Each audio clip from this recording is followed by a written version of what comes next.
It's Tuesday and we're seeing gas prices fall slightly around West Michigan, about 4 cents in the last week around the Grand Rapids area as conflict overseas in Iran took a bit of a break over the weekend, causing oil prices to drop sharply. So let's take a look at what we're paying county by county as of earlier this morning, according to Gas Buddy. Kent County drivers seeing an average $4.17 a gallon. Muskegon County drivers $4.18. Ottawa County drivers, you're paying an average $4.20 a gallon, while Kalamazoo County drivers are paying $4.27 on average a gallon. A reminder, those prices are the most up-to-date averages for the entire county, so you might be seeing different prices at your own local station. As far as when to fill up to save the most on gas right here in West Michigan this week, we're near the bottom of this price cycle, so fill up now before prices rise again later in the week. Hey, good morning. Welcome to a Tuesday, everybody. It still is warm and humid out there, and there's a couple of things I want to let you know about. If you're planning on going to the lake, you probably aren't going to be swimming. You see that red line? That's a high beach hazard risk because the waves are really going to ramp up as we go through the day. And of course, we've got small craft advisories in effect, so it's not going to be a good day to be out on a boat. These are your Lake Michigan water temperatures, but with a northerly wind, I would expect to turn that water over and upwell some colder water as we head on through the day. So we'll start with waves about 3 to 5 feet this morning, but they're going to build at about 6 to 8 feet through the afternoon and the evening hours with small craft advisories in place. And for you boaters, that means a north to turning northwesterly wind at about 20 to 30 knots. So not a great day to be on the boat, not a safe day to be out there. And going to the beach would be okay, but I would probably just put your toes in the water because of the safety factor there. We're in the mid 80s over the next couple of days. Thursday, 87 degrees. Next chance of a shower or thunderstorm comes in Friday night into Saturday. If you've applied for dozens, even hundreds of jobs lately and heard nothing back, well, you're not alone.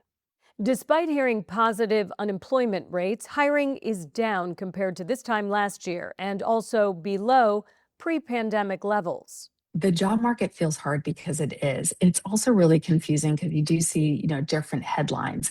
But what our data shows us is hiring has slowed 7.5% if you look from June of this year to last year. Career experts say one major mistake people make is mass applying, sending applications everywhere without tailoring them to the actual role.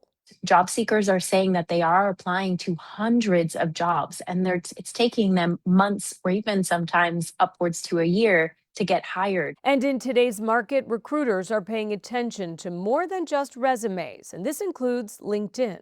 It's your first impression. It's your first digital impression. And it's something that we know hiring managers and recruiters do check. Catherine Fisher believes the experience section matters most, clearly explaining your skills, accomplishments, and impact instead of just listing titles. Make sure you're including there, really context for the roles, not just the title, but the context for the role, the skills that you have. Artificial intelligence is also reshaping hiring. Your first interview, not with a recruiter, but it's with an AI agent. And what that does is that really is it takes off a lot of the basic questions so that when you get to that second round of interview, it means that you can have a more meaningful conversation with the recruiter. But despite all the technology, experts say human connection still matters the most. The most essential thing to any job search and career longevity is connections.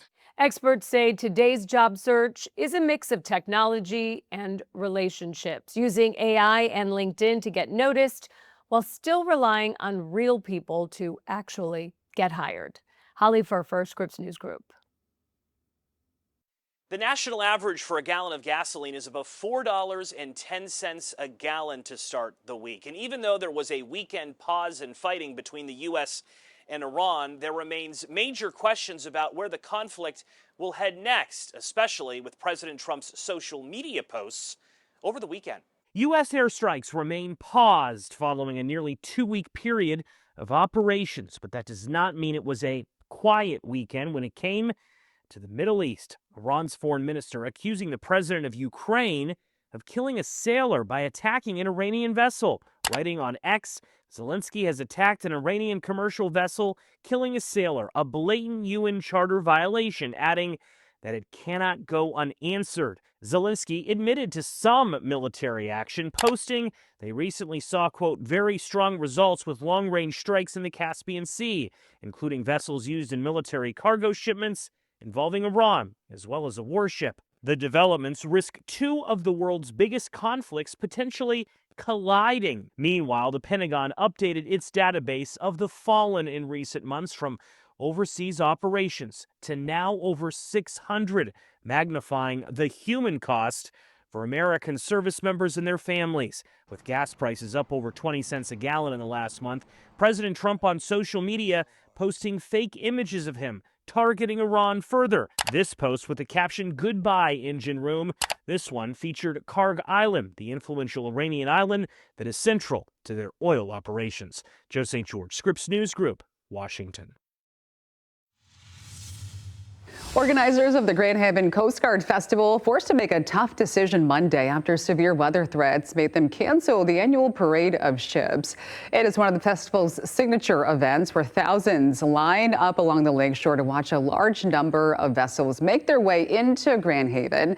Since that parade was called off, some of those ships came in a little early. They were posted out here, so we said, you know what, let's go take a look.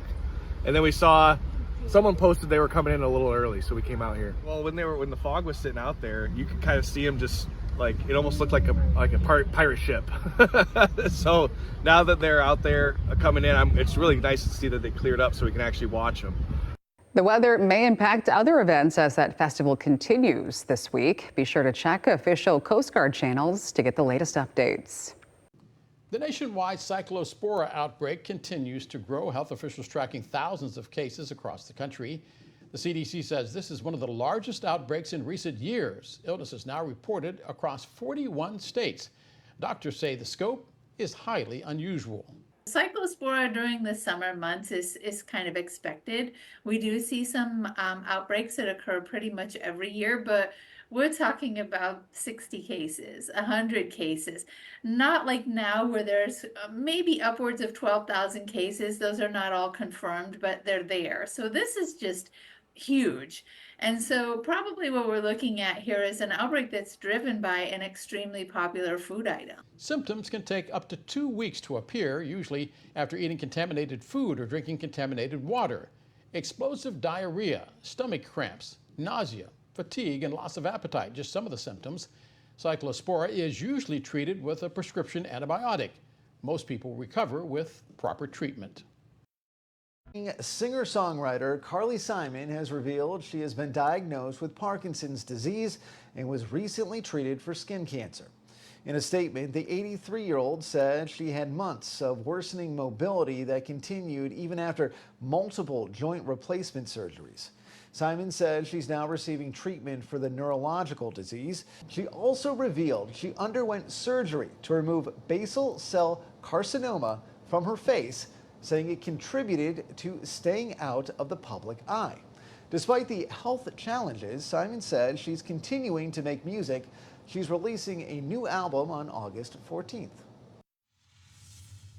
Hey, welcome to a Tuesday morning, everybody. Well, that rain is behind us, but boy, we desperately needed that rain, and we certainly saw it. Mother Nature delivered. Certainly for Grand Rapids, about an inch of precipitation. We had a few severe thunderstorm warnings out there, but most of that stayed out of our area. Muskegon had 44/100ths of an inch, Kalamazoo 34/100ths, and you can see as you go down the line there from Holland to Lansing to Jackson. A lot of the area picked up something, and it was certainly something that we needed. If we look so far this month, these were the high temperatures. The numbers that are in red were above normal. The numbers that were in blue for high temperatures were below normal. We actually had 80 yesterday. All that cloud cover and that precipitation held our temperature down, but boy, it certainly did feel tropical. So how much rain have we seen? These are the days that we had rain in the month of July, the 2nd, the 3rd, the 4th, the 17th, the 21st, but it was yesterday that we had over an inch. So that brings our total now to 1.64 inches. So at least